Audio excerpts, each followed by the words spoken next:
Hey everybody, welcome to Studio 64. My name's David. I've been searching the interzones for some more science, space, and tech news to share with you. And I came across this over at Science Alert. This should be interesting. Yes, ancient cauldrons were used for collecting blood, scientists discover. That should be very interesting indeed. Yes, ancient vessels discovered by accident on the Mongolian steppe have given us new insight into how the land's ancient inhabitants ate.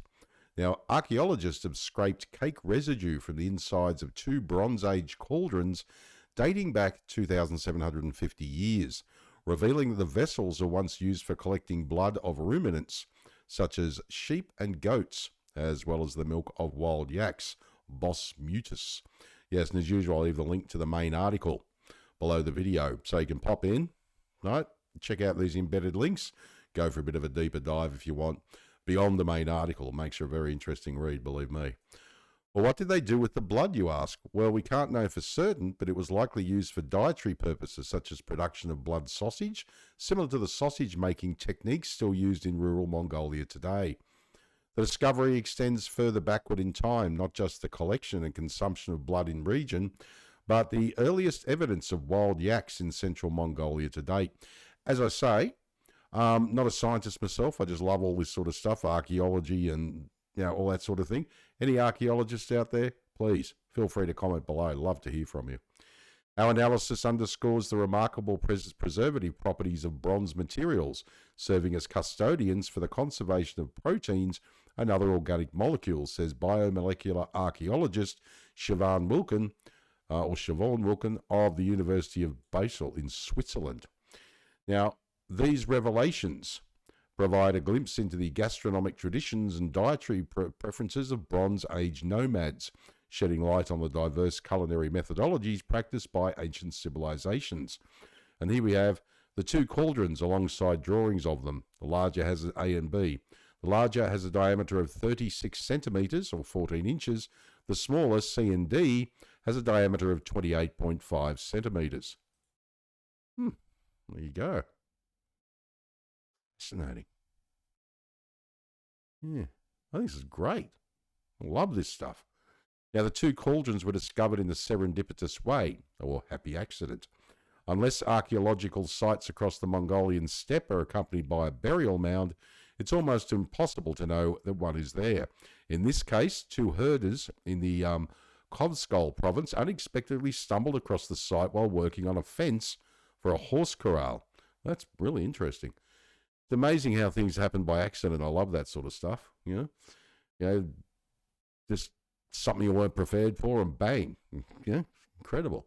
In the course of their digging, they excavated not just the cauldrons, but other artifacts as well, which they gave to the Mongolian Academy of Sciences, from whence researchers could access and study them. Now, Wilken and her colleagues performed an exhaustive and detailed study of the two cauldrons. They used radiocarbon dating to determine how old they were, and then took samples from the interior of both to perform a protein analysis. This, they hoped, would reveal something about the diet of people who once used the cauldrons. Scientists have discovered other similar cauldrons that were once used for cooking vessels for meat, for example. But what Wilken and her colleagues found was a little different. Their proteomic analysis tells you what sort of scientist I am. I can't even pronounce it. Their proteomic analysis revealed the presence of blood proteins, as well as a glycoprotein that's expressed in the liver.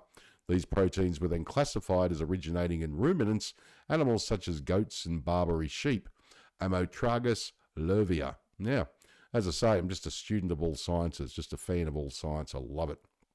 But that wasn't the only thing researchers found. Secondary proteins in the cauldron were traced to the milk of wild yaks. Although we don't know precisely how these two liquids, blood and milk, were used, the fact that they were used at all tells a great deal about the way the Mongolian Bronze Age people lived. Yes, our data suggests that the two particular cauldrons from northern Mongolia were used to collect blood of ruminant animals during slaughter, and were likely an important part of food production. If the blood was collected as per our suggestion for sausage production, it would extend the antiquity of this practice to at least 2,700 years into the past, the researchers write in their paper. And there again, there's the embedded link, so you can go and check the paper out. Interesting. As ruminant dairying has been practiced in the region for over 5,000 years, this is hardly surprising. Our finding of Bronze Age yak milk is also intriguing, as it provides insights into when yaks may have first been included in Mongolian subsistence. Yes, the such bronze vessels, the researchers conclude, may represent an untapped resource for understanding ancient civilization, since the metal has antibacterial properties that can preserve organic materials for millennia. I didn't know that. Didn't know bronze had antibacterial properties. Interesting. Love to hear your thoughts on that. If there's any material scientists out there, drop a comment, please. The research has been published in scientific reports, and of course, there's the link to that particular article, or peer-reviewed article. Very interesting indeed. Fascinating. All right, well, my name is David. Thanks for joining me for another Studio 64 Science, Space and Tech News update. I shall see you in the next one. If you enjoyed this video, please like, share, subscribe. I'd greatly appreciate it. If you're up for it, drop a comment down below the video, because I'd love to hear what you think. All right, take care, and as I always say, if you can't be good at it. And as I also always say, a most fascinating thing happened.